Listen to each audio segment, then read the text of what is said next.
20 minuts, arribem a les 11 del matí, seguim en aquest mirador. Dèiem just abans de la pausa per la publicitat i de fet és un tema que ha sortit en els anàlisis d'aquestes eleccions generals celebrades el passat diumenge, l'auge de la ultradreta. Ho diferenciem de l'aparició, no és una aparició, primer perquè ja en tenia 24 d'escons en les passades eleccions generals, aquesta vegada en té 52, dos d'ells a la província de Barcelona.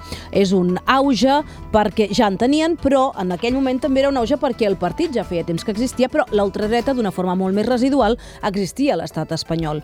Què passava a la resta d'Europa? Des de fa uns quants anys estem veient com països com Gran Bretanya, com Suècia, com Finlàndia, que la passada primavera va celebrar eleccions legislatives, l'ultradreta es convertia en segona força del país. A Alemanya hi ha molts lands governats per l'ultradreta. Àustria torna a haver-hi auge important de l'ultradreta. Polònia, Hongria, Grècia, el partit dels Le Pen a França. I si sortim d'Europa, la situació no és molt més diferent. Estem parlant dels Estats Units, de Xile, estem parlant de l'Argentina, estem parlant de Bolívia, estem parlant de molts països en el que aquesta ultradreta, en aquesta part de populisme d'ultradreta, està ressorgint d'una forma molt evident. En volem analitzar quines són les causes, quines són les conseqüències i parar-nos en el cas espanyol i català. Ho volem fer amb algú que és especialista en cultura de la pau i que d'això en pot analitzar molt millor que nosaltres. Noé Aiguasanosa, molt bon dia. Hola, bon dia. Plaer tornar-te a tenir a l'estudi. Jo ara posava d'exemple, parlava més que d'aparició de l'auge novament. No ha acabat de desaparèixer mai l'ultradreta a Europa. De fet, sempre ha estat latent en molts països. En els últims anys parlo de l'última dècada llarga. Hi ha hagut un ressorgiment, hi ha hagut un auge important, amb victòries importants. L'euroescepticisme que ha portat, per exemple, el partit de Nigel Farage a Anglaterra és un partit que tira cap a l'extrema dreta, cap a l'ultradreta. Finlàndia, que és un país en el que molta gent d'aquí s'emmiralla, la segona força política és l'ultradreta. A Alemanya estem veient, de fet ahir hi havia un 30 minuts sobre aquesta qüestió i està tornant a pujar. Aquí era molt més residual i ara té 52 escons al Parlament. Bueno. Situació complicada, no és fàcil. Situació complicada que mereix de primeres un anàlisi curós que crec que encara no tenim temps com per fer-lo, amb la qual cosa algunes intuïcions i també la necessitat de no fer-se trampes al solitari.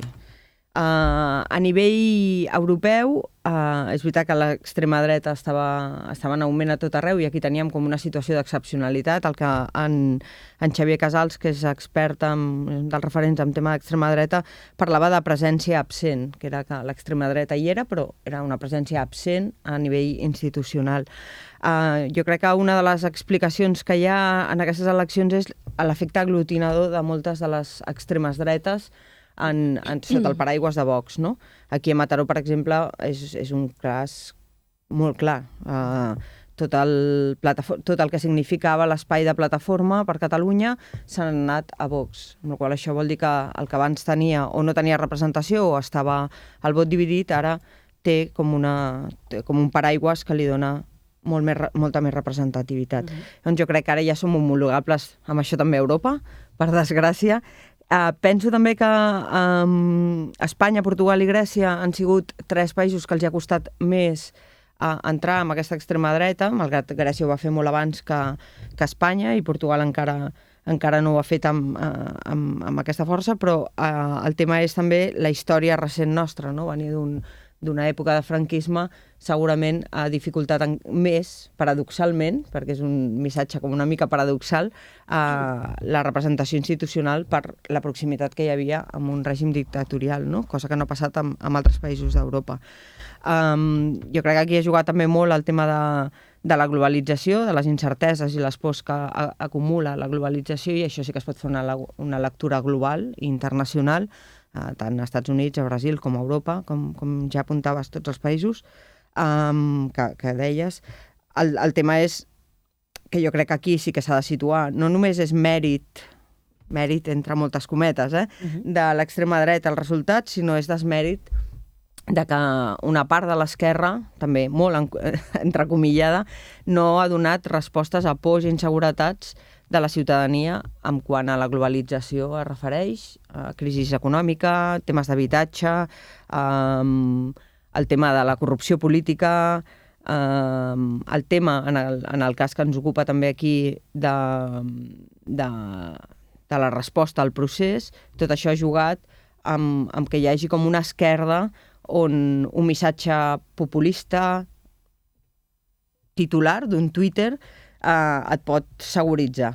No és que ho justifiqui, però intentem entendre les causes que ha votat. Igual és la necessitat també de negar-se que hi hagi tants ciutadans i ciutadanes que siguin ideològicament d'extrema dreta, amb el que això significa per un estat de dret, per una democràcia i per la retallada de drets i llibertats, no? Perquè estem en un moment superdelicat i crec que aquí la responsabilitat de les esquerres i la individual i la comunitària hi juguen un paper essencial. Jo parlava que fa més d'una dècada que s'està veient aquest auge a Europa. A l'Amèrica Llatina i a Nord-Amèrica ha anat una mica diferent, però també ha acabat en la mateixa situació. Parlaves tu de crisis financeres. La crisi econòmica i financera que ha esclatat el 2008, que molts experts han analitzat de l'estil i de les conseqüències, l'abast de conseqüències similar a les del crac de l'any 29, la pèrdua de drets, la pèrdua de poder adquisitiu, allò que tothom diu, no?, de quan et toquen la butxaca, la desaparició en molts països, en molts llocs, si no desaparició, sí gran caiguda de la classe mitja, i que ha convertit en molt bona part d'Europa, i aquí també, en països i en ciutats de pobres i de rics, sense aquesta classe mitja que ho jugava. Això és una de les causes principals, més enllà de... Ara analitzarem la política, també la culpa que tenen les classes polítiques, però podríem parlar des d'aquesta vessant també d'una de les grans causes de... Sí, que va relacionada amb la responsabilitat que té la classe política. Després, però, jo no crec que sigui només quan et toquen la butxaca, que també, perquè la competència de recursos en situacions de vulnerabilitat fa que si et situen l'enemic, que és el teu competidor, en treure els recursos i en treure la seguretat, t'hi agafis fàcil, si no tens un marc molt ideològic. Jo crec que hi ha un vot de Vox que no és ideològic, sinó que és de càstig a l'establishment, a la política convencional. Vull dir que no és un vot que voti pel programa electoral estrictament, i això a les andaluses es va veure molt bé quan entrevistaven alguna gent que deia jo alguna d'aquestes coses no les comparteixo, no? Però sí que és el castigar els que no m'han propiciat a mi la seguretat que jo necessitava en aquest moment d'inseguretats vàries, no? Un món líquid, com teoritza el Bauman. Per això deia, toquen la butxaca, però toquen també l'ànima i la seguretat vital, no? El no tenir habitatge, que ja sé que és material, unes d'aquestes parts, però va molt més enllà, no? Llavors, quan tu tens aquestes inseguretats, busques seguretat, i on la trobes és el que votes, no? I en cap cas ho justifico, però llavors vaig a allò de la responsabilitat. Aquí anem, a la responsabilitat política. La forma en què s'expressen els polítics, però, sobretot, el missatge que transmeten i la no assumpció de responsabilitats perquè això hagi tornat a passar, és una altra de les situacions que ha provocat, que de nou estem parlant de, no sé, en aquest cas aquí, de 52, anava a dir regidors, diputats de l'ultradreta. Clar, per mi aquí, i això igual és opinable i polèmic, però per mi el perill no està en quant aquesta gent tingui representació institucional, que també és un perill pel que significa per l'estat de dret i pel que ja hem dit, i per la retallada de drets en termes de feminisme, en temes de migració, i que al final toquen la mèdula del que és la democràcia i són els drets humans, no? Sinó també que aquí vaig a la responsabilitat que hi tenen les altres forces polítiques, sinó és que condicionen i canvien el discurs de partits tradicionals, que s'escoren cada vegada més o es mimetitzen més, amb matisos, evidentment, perquè si no serien el mateix, els postulats de Vox. Això el que fa és una normalització del discurs i això el que fa és fins i tot un traspàs de vots, de dir, bueno, si tu m'estàs dient el mateix però més moderat, me'n vaig al el que ho diu de manera més clara, no? I jo crec que això és una irresponsabilitat total, el que alguns partits de dreta tradicional i fins i tot de centre-esquerra hagin comprat alguna part d'aquests discursos i el perill que això suposa, no? A nivell de normalització, Aquest discurs ha calat en llocs... Va calar en les passades autonòmiques a Andalusia i ha continuat mantenint-ho en aquestes generals. Ha calat extremadament a Múrcia, on és la força més votada Vox. De fet, és la comunitat... Si miréssim ara un mapa de l'estat espanyol per comunitats i el color dels vots, Múrcia va ser on més vots va treure Vox i, per tant, és primera força. Però si ens posem i ens fixem en el cas de Catalunya, que acostuma i té un comportament electoral diferent, aquesta formació que és Vox, però l'ultradreta ha aconseguit no només tenir molts vots, sinó que 2 dels diputats són per Catalunya, són per la província de Barcelona, i en això Mataró hi té una influència especial també. Aquí hi ha diferents coses, no? El que dèiem abans de quan tu assumeixes o acceptes en el si del teu partit a gent que ja estava en una estructura organitzativa determinada, plataforma, que ara estava en baixa forma, però que segueix tenint els quadres i les relacions que tenen amb extremes dretes, amb grups organitzats. Aquí a Mataró i al Maresme ho sabem molt bé, no? D'aquestes vinculacions. L'efecte aquest aglutinador també fa que millorin els resultats. I en aquest cas català crec que ha jugat molt també el tema el tema del procés, que els ha situat el judici, els ha situat mediàticament com a part i actor polaritzat, no? En tant en quant que els advocats estaven en el judici, o sigui, com un amplificador mediàtic, però a més com un missatge de contundència contra el procés. Amb la qual cosa molta de la gent contrària al procés, que creia o considerava que els altres partits més tradicionals no eren prou contundents, una part del vot s'ha anat aquí, no?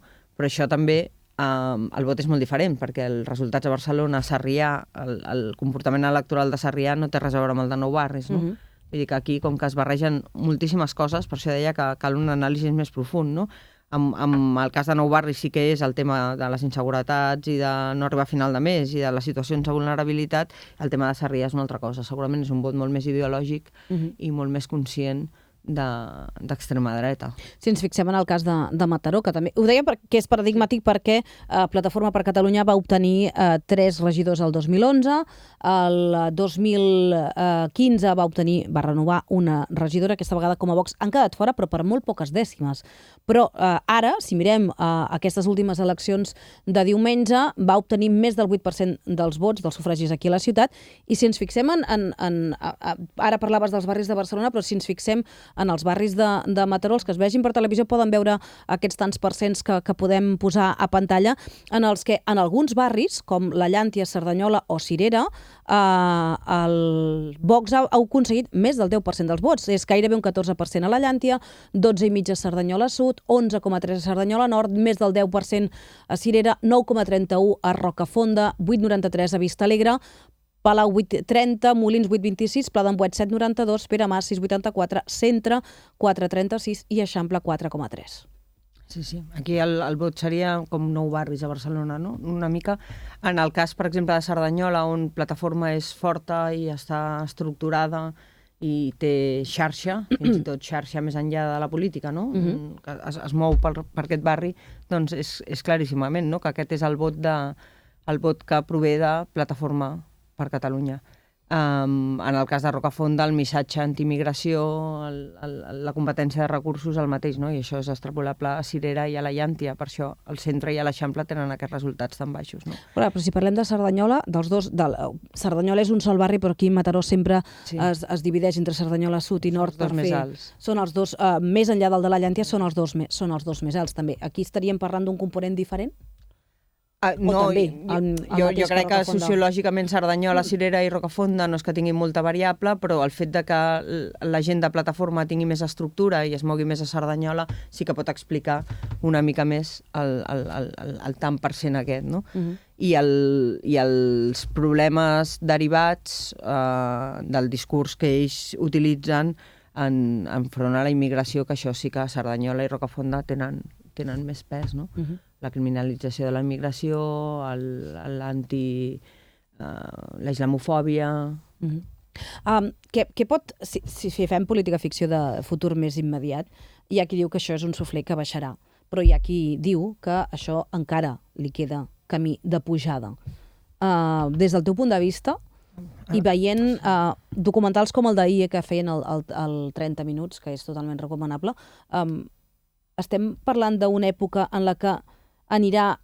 A més, ho dic perquè, per exemple, si anem a l'altra punta, el que ha passat a Bolívia, el Evo Morales ha acabat caient, tenia un estil populista d'una altra manera, però ha acabat caient, està refugiat a Mèxic, i una senadora opositora que tira més a la dreta és qui està governant de forma interina al país.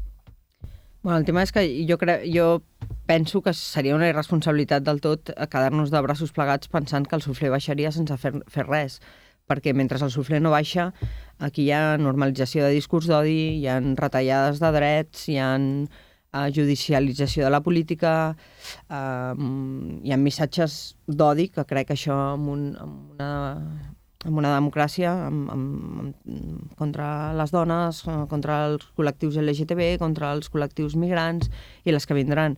Jo crec que ens hem de posar ja i arremangar a fer corredor sanitari i a veure quines són les causes d'aquesta emergència, d'aquest vot, i resoldre-les.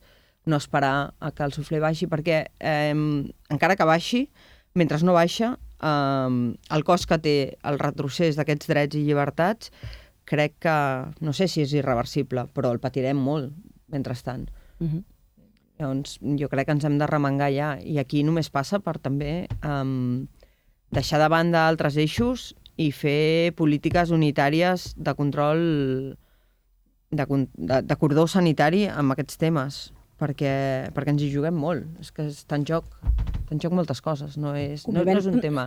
La convivència el primer. La convivència i insisteixo també la retallada de drets, l'enfrontament que ve a ser la convivència, o sigui, el situar com a enemics alguns col·lectius, que això és l'inici de qualsevol feixisme, no? Assenyalo com que l'immigrant, com que la dona, com que el gai i la lesbiana són els meus enemics, i amb això faig política, i això és un perill amb totes. A part del patiment que suposa per molta gent estar vivint això, perquè una cosa és els costos que té polítics i l'altra és els simbòlics i l'altra és fins i tot els personals que té que un partit d'aquestes característiques arribi a les institucions, d'angoixa i de por de gent que pertanyen a aquests col·lectius també, no? Que això no sé si es contempla prou.